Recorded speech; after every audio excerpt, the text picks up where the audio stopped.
Y continuamos con más de esta cita de éxitos a través de la señal de éxitos 93.1 sonidos en primera fila. Ahora me acompaña vía Zoom Mauricio Alarcón Salvador. Él es analista político, director ejecutivo de la Fundación Ciudadanía y Desarrollo, activista por la democracia y defensor de los derechos humanos. Y con él hoy voy a conversar sobre las elecciones de Ecuador, donde pues Daniel Noboa, de Acción Democrática Nacional, va a enfrentarse con su más cercano contrincante, que fueron los dos. De los cuatro, los primeros cuatro, en cuarto lugar quedó Andrea González, donde pues con el 44 punto algo por ciento de los votos, no hubo a 44, 45 si mal no recuerdo, y su segundo contrincante con 44%, o sea, menos de un punto de diferencia, van a esta segunda vuelta este fin de semana. Y pues dejemos que sea Mauricio quien nos haga un análisis de qué se espera, cuáles son las expectativas que se tienen de cara a estas elecciones en Ecuador. Mauricio, bienvenido a esta cita de éxitos. Carla, buen día, un saludo para ti y para la audiencia de Éxitos. Mira que estamos frente a la segunda vuelta más cerrada de la última historia democrática del país.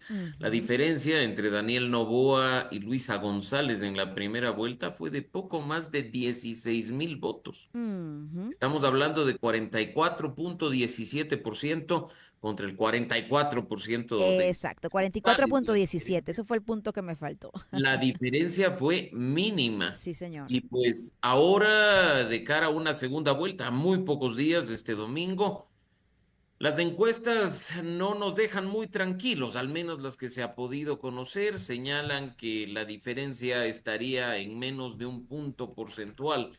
Algunos inclinan la balanza hacia un lado, otros hacia el otro, pero lo cierto es que cada voto va a contar de cara a lo que será el gobierno de los próximos 4 años. Así es, hay que destacar que en segundo lugar estaba Isa, ¿no? Leonidas Isa. En tercer lugar, corrijo, en tercer lugar estaba Leonidas Isa con un 5 punto algo por ciento, luego le seguía Andrea González, y pues hay un elemento que es la abstención, ese voto blanco que se conoce, que podría ser definitorio toda vez que hay un mayor margen o un mayor porcentaje entre estos votos. Hay quienes están llamando a votar nulo, ¿no? Porque no coinciden con ninguna de las dos propuestas. Si no me equivoco, fue Andrea González quien hizo el llamado a votar nulo. Sin embargo, habría que ver cuál es la decisión que va a tomar los ecuatorianos y si en efecto va a ser mayor o menor la abstención en esta ocasión. ¿A quién favorecería la abstención en este caso? Mira, Carla, creo que es importante para quienes nos siguen y no conocen de cerca el modelo ecuatoriano. En nuestro país el voto es obligatorio. No obstante, la Constitución del 2008 estableció un voto facultativo para los menores de entre 16 y 18 años y, por supuesto, como ya es tradición en varios sistemas políticos, voto facultativo también para las personas de la tercera edad, los adultos mayores de 65 años. Son estos los que habitualmente, por no tener la obligación de votar, no asisten a las urnas.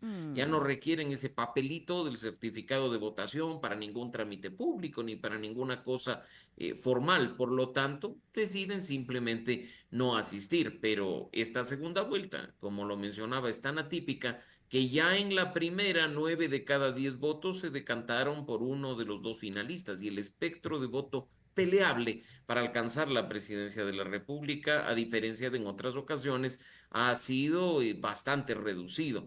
El voto nulo incluso probablemente aumente por las razones que tú señalas y habrá que ver si es que algún tipo de endoso se puede generar tanto por el anuncio de Leonidas Issa de apoyar a Luisa González como por el anuncio de Andrea González de apoyar a Daniel Noboa. No obstante, la campaña ha estado muy enfocada más bien en hacer daño al contrincante en lugar de tratar de cazar esos votos que están ahí sueltos, ¿no? Los del voto facultativo. Lo cierto es que, de nuevo, las encuestas indican que esto es una final de infarto en Mm. la que la diferencia entre el ganador y el perdedor va a ser mínima y pues habrá que esperar, parece ser, hasta que se cuente el último voto para poder proclamar quién definitivamente ganará la presidencia de la República.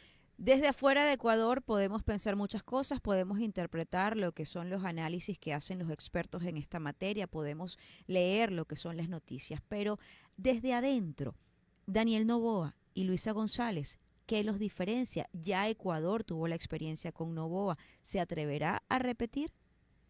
Mira, Carla, sí hay algunas cuestiones que es importante puntualizar porque la mayoría de personas se ve forzada a elegir entre los dos sin sentirse satisfecha con las Ujú. propuestas o con las formas de ser ni del uno ni del otro. Durante los últimos días va tomando mucha forma ese discurso del voto nulo, producto de un modelo autoritario que ya lo conocemos, concentrador de poder, restrictivo de derechos y libertades, me refiero al correísmo, y un modelo que en apenas 16 meses de gobierno ha demostrado ser del mismo estilo, me refiero al de Novoa, donde las propuestas no quedan claras, pero sobre todo me atrevo a decir, sobre la base de los problemas principales que nuestro país enfrenta, la desesperación de que de alguna manera nos puedan sacar del hoyo. Mira que entre enero, febrero y marzo se han levantado estadísticas sobre muertes violentas en Ecuador y resulta este ser el trimestre más violento de los últimos 15 años, Wow. cuando se decía que Ecuador en 2023 ya había roto récords y que las muertes violentas espantaban porque nos pusieron en primer lugar en Latinoamérica como el país más violento. Hoy, entre los 3 primeros meses de 2025, esa cifra se supera y con creces. Así es que en este momento más bien creo que los ecuatorianos estamos muy pendientes de que alguna luz venga de uno o de otra en el sentido de poder encontrarle una salida al problema de la inseguridad, que es el principal identificado por los ecuatorianos, por supuesto, sin dejar de lado la crisis económica, que en este momento es bastante fuerte, la falta de empleo y de oportunidades que están pasando factura particularmente en el electorado joven, y por supuesto la corrupción que no distingue ni grupo etario ni grupo social y que sigue haciendo de las suyas en nuestro país. Sí, sin lugar a dudas, estoy conversando a esta hora con Mauricio Alarcón Salvador, analista político, director ejecutivo de la Fundación Ciudadanía y Desarrollo, activista por la democracia y defensor de los derechos humanos. Y aquí me quiero detener.